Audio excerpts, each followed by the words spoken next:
Hey guys, welcome to Unbiased Rugby. So quarterfinals are done. The top four teams actually did make it through to the semi-finals. Four fairly different kind of games. The first game of the weekend, obviously we had the Crusaders versus the Highlanders. The Crusaders winning that game 38-14. I think there was about 20 minutes where the Highlanders were putting some pressure on the Crusaders. But the Crusaders, all they did was they just put the hammer down and they just sped up the game and they just blew those Highlanders off the park.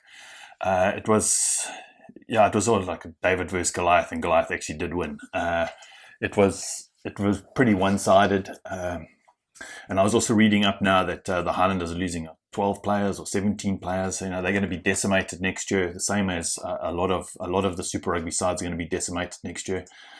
And I'm hoping that they've created a little bit of depth the way that the Crusaders have, but I don't see them doing well next year either. But that Crusader side is just absolutely phenomenal.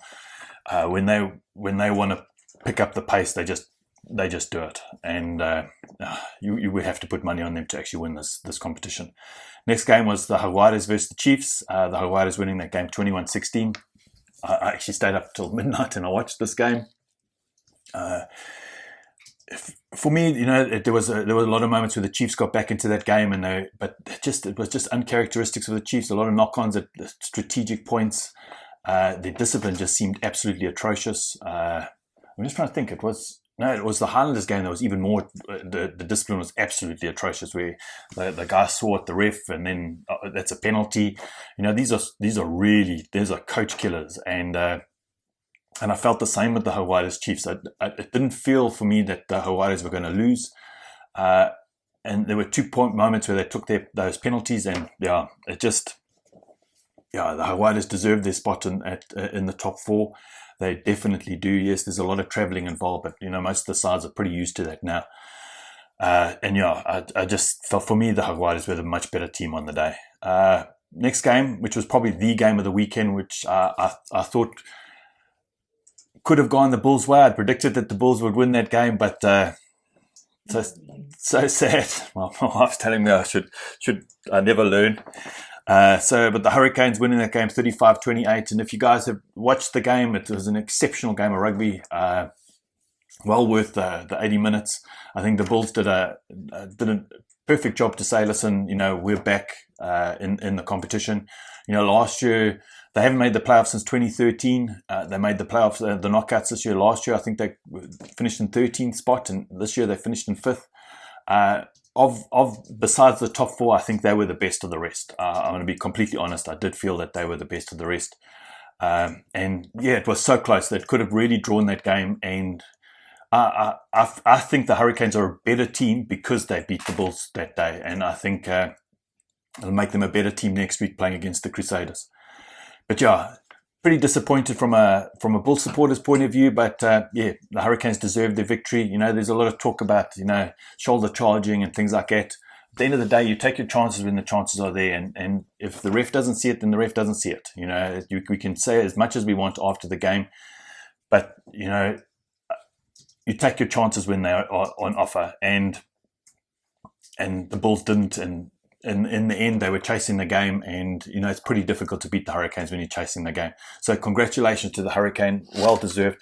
I haven't been a big fan of the Hurricanes' attitude this year. I think it's been very, it's just a very aggressive kind of attitude. I don't like the way that culture that John Plumtree's brought into the side. I really don't like it.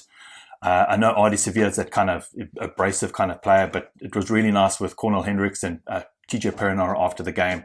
Give him a hug, you know, because you know, the guy was hurting, and you know, you can battle each other on the field, but when the game's over, you know, it's all friends. But yeah, I really am not a big fan of the culture that John Plumtree's brought in.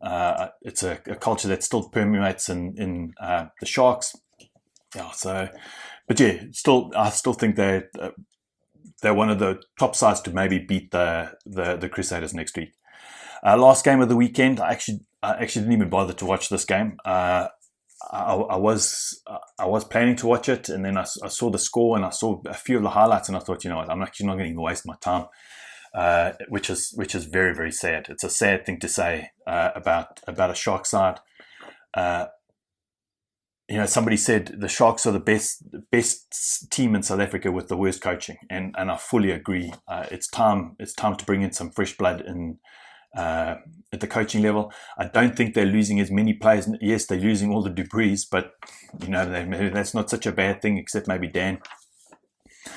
And they're not losing that many players next year. They're probably going to move Curran Bosch up to 10. They've really got a rock solid pack.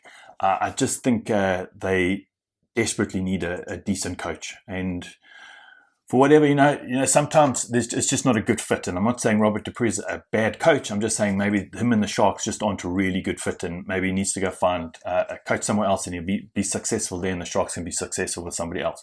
It's just sometimes it's just not a good fit. But overall, I thought there were two very good games of rugby in Argentina and in Wellington. One bit one-sided there in Christchurch, and then I didn't even want to talk about the Brumbies and the Sharks. I thought it was absolutely atrocious. So now the Hurricanes have to travel up to Christchurch to play the Crusaders.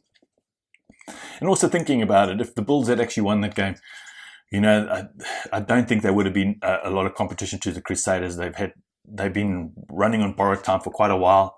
With all the traveling, those guys must be dead on their feet. I think it's going to be. I think it's the right game. Hurricanes versus the Crusaders, and then we got the Jaguares playing the Brumbies. I think that might be an interesting game. The Jaguares versus the Brumbies. It's completely polar opposite kind of styles. I think that game is going to boil down to discipline by far. I think the Brumbies have an exceptional set piece game, and if they can really get under the Jaguares skin, then it could really be a real matchup. I think all the money's on having a Crusaders Jaguares final in Christchurch. I think that could be the case. But listen, guys, put down your comments down below of what you thought of the games. My absolute favorite game of the round was the Hurricanes versus the Bulls. I'd probably say the Hurricanes versus the Bulls probably for the past 6-7 rounds was probably the best game. There's been one or two games this year that have been exceptionally good, but that definitely was two teams at peak physical form, really going at battle. But listen, guys, I hope you guys have an absolutely wonderful week. Chat soon. Bye.